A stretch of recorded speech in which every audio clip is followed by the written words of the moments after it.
Hello and welcome to IELTScity.com. My name is Doug and it'll be my pleasure to introduce you to our exciting 7 for 7 program.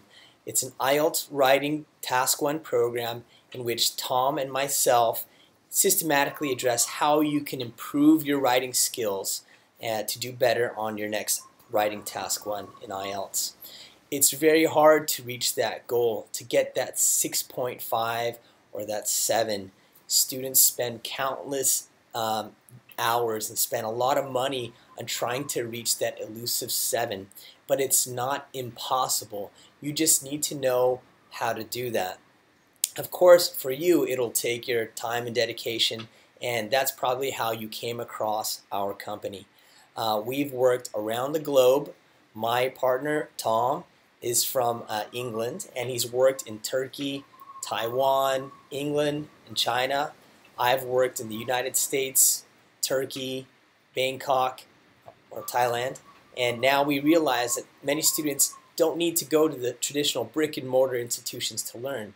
Rather, they can attend programs like these, and we've seen results. So we want to share that with you. So in our IELTS Writing Task 1 7 for 7 program, as I mentioned before, it's modular learning. We try to teach you systematically. We have 7 classes, and in these 7 classes there are 7 hours in which, total 1 hour for each class, you will learn how to do several things. As said here, Module Task 1 or Module 1, you will learn how to write a great intro. The Big 5, choosing the most important information to talk about. Module 3, Lego City, making comparisons. Module 4, Uptown, writing about increase. Module 5, Downtown, writing about decrease. Pick and Mix is Module 6, using a variety of grammatical structures. And Module 7 being like Shakespeare and using advanced vocabulary. Now, writing Task 1, you will be faced with different types of writing Task 1, but after you take our program, you will know how to address these different types. We have, generally speaking, 2 types. We have static, which would include some type of process, and in this case, I'm showing you how to, or how fruits and vegetables are canned. Or we can have a map, such as this one.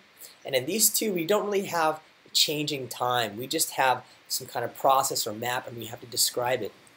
Now, the second type of writing Task 1, which is commonly seen, is this change over time concept. And that could be a pie chart like this, a line graph, or a bar graph. Now, in this free module that you'll receive, our Module 4, Uptown, I'm going to be talking about increase. And in this module, you'll learn several things. There'll be several key takeaways. Number 1, you'll learn how to identify the important trends, which trends are important to talk about when it's an increase, whether it's small or large.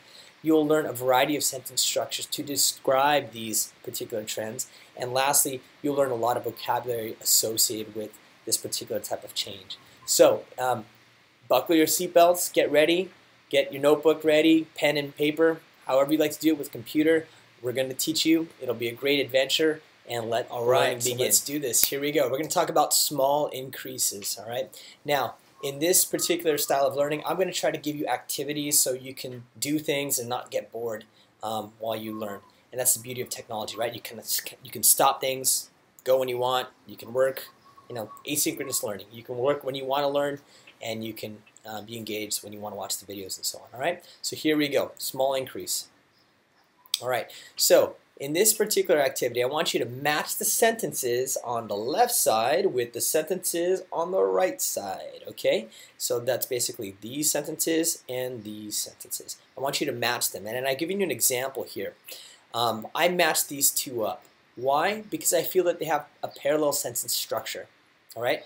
And that is basically, there was an increase, there was a rise, there was a jump. So we have this there plus some form of be plus a noun. There was a jump. There was an increase. Now go ahead and stop the video, and then I'll give you take your time to try to match them up, and then when you're ready, press play again.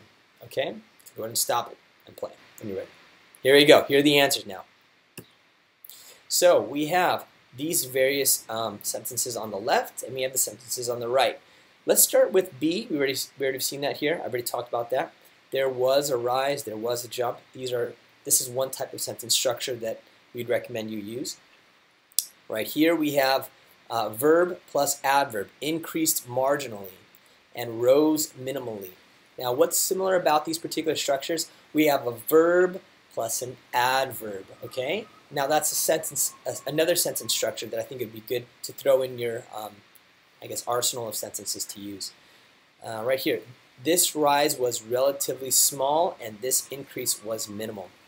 All right. Now, why do I like this sentence structure and why do they match them up? We have this rise and this increase. First of all, we have this word this here, this rise and this increase. They're being used as a demonstrative adjective or demonstrative adjectives, this rise, this increase. And that means that they're referring to a previously mentioned rise or increase, and they're connecting the two ideas. Okay? Sometimes when you talk about an increase, you might not just use one sentence. Maybe you would like to vary your sentence structure, and you'd like to use two sentences to talk about a trend. For example, you might say there was a drop in coconuts exported out of Hawaii. All right? And then your next sentence might say this drop was minimal. All right? So I use two sentences to describe the trend fully. All right? And we have this next sentence structure. A relatively insignificant rise can be seen and a relatively small increase can be noted. Why are these two similar? Passive voice, right? Lastly, let's go back to the top one up here. Marshall's experienced a modest growth and Sears saw a marginal increase. I think we use, I think I mentioned three different types of verbs to talk about trends, and these are some different verbs that you can use to show some kind of variety. So to recap, let's go through the different sentence structures. If you use two sentences to describe a trend, there was a drop between 1990 and 2000, and then you use the second sentence. This drop or this rise was relatively small. Okay, so you have you identify the particular trend you're talking about. Use the verb be and an adjective, and if you want, you can sauce it up with an adverb. It was relatively small. It was quite small. Okay. Second sentence structure. There was an increase. You can also throw in an adverb there as well. There was a relatively large increase. All right. And I have examples here. All right. Next one. Something saw an increase or rise. So we have different verbs. Saw a rise, experienced a rise, showed a rise. Okay. So we have different verbs we can use, and I've given you two here, but as we progress through this module, you might see some other verbs. All right. Now we have here passive voice. It's simple. Passive voice. If you can use passive voice, I've kind of shown you how you can construct it, how to construct the sentence. It's passive voice. And number 5, this concept of verbally. Use the verb and you use an adverb to spice it up. Make sure to spice it up a notch when you do your writing, okay? You don't want to be the boring IELTS writing task 1 writer using the same sentences over and over. Instead, vary your sentence structures. Show that you can use passive voice. Show that it's important to use adverbs, adjectives when you're describing trends and so on. Okay? All right, we're going to continue. All right, so let's begin. Now, in IELTS writing task 1, you might be faced with a variety of different types of graphs or charts. So what I'm going to try to do is introduce you to a variety of them here. All right. Now in this first example here, I've chosen a single line graph, and it reads like this. The graph below shows the number of Canadians watching television by the millions during different hours of the day in Canada. Okay, now your job is to identify which particular sentence here does not adequately or correctly describe this trend. So what I'd like you to do is pause the video, read these sentences, think about an answer, and when you're ready, press play and we'll talk about the answers. Okay? Here you go. So here are the answers. So this right here, this would be a marginal increase, would it not? I think so. A relatively trivial increase. Yes, it's relatively trivial. It's not that significant. It's not large. It's not dramatic.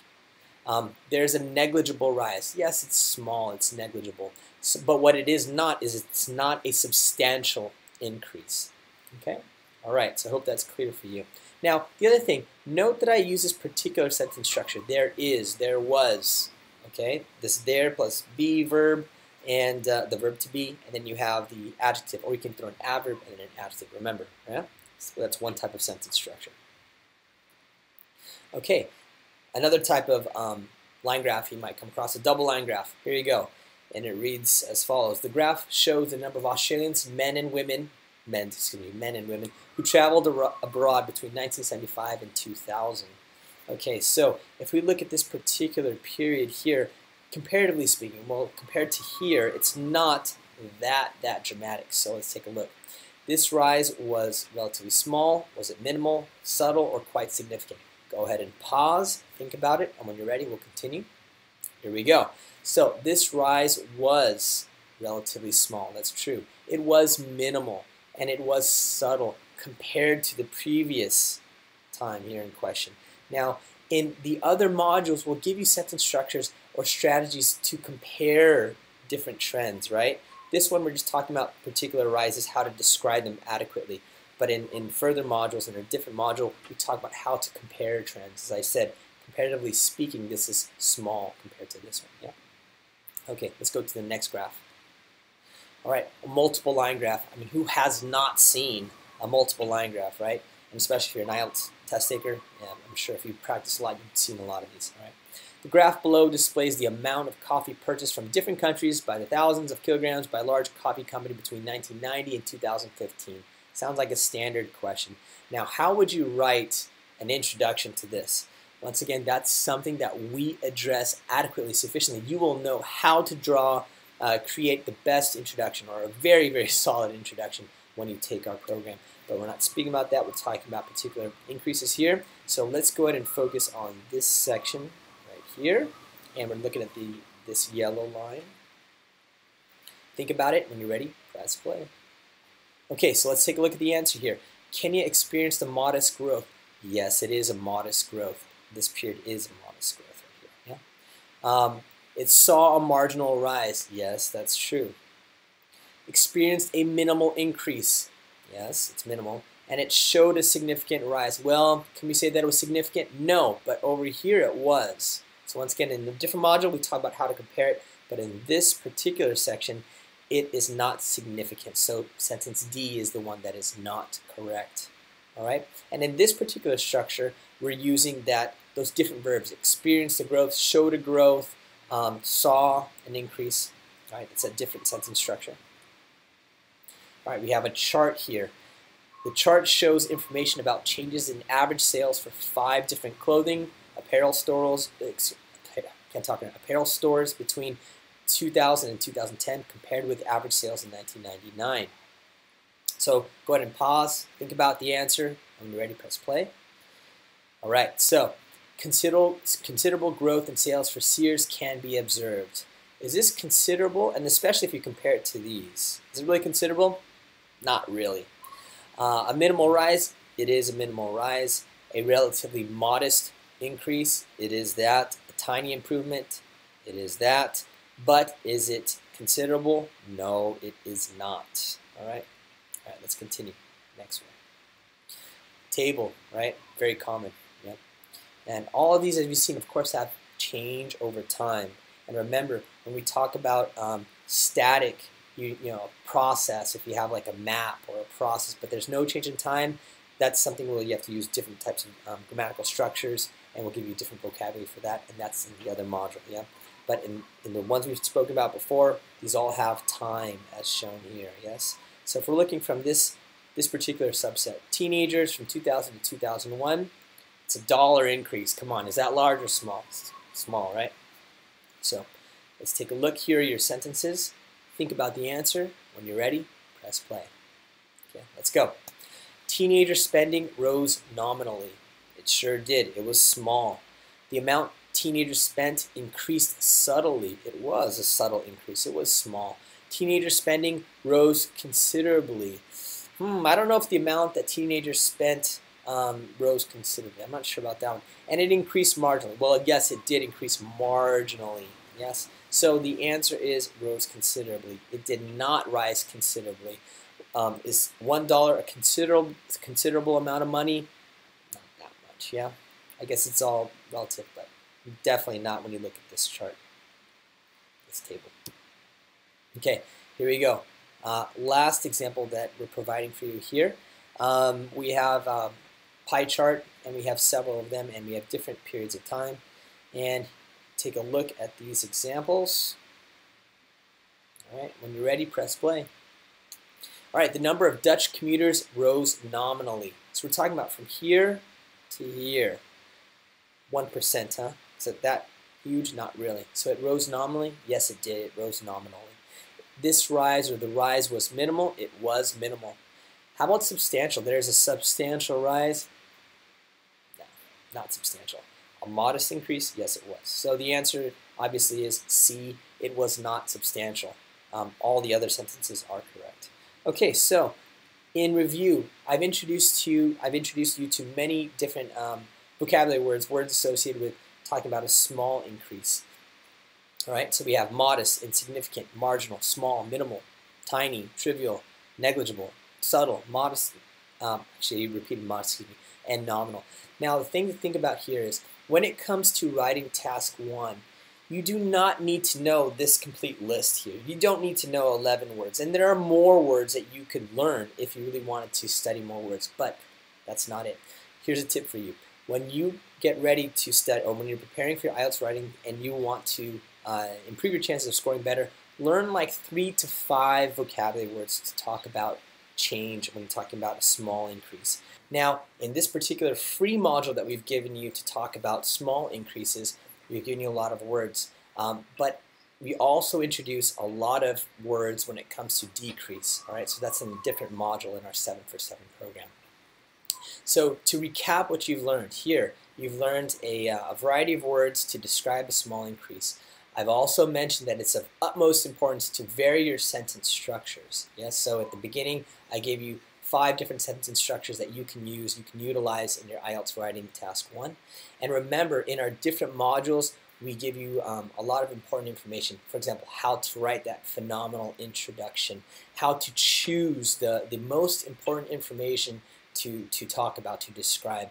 We talk about how to describe decreases, how to compare data, how to use fantastic grammatical structures, and also how to, once again, be like Shakespeare and use a variety of phenomenal words. So hopefully this has been great for you. And in addition to this service, we also offer writing corrections, so that after you've mastered this and you just want to test your writing skills, why don't you test it out, write a writing task 1, send it to us, and be glad to help you out with that. We also offer private lessons.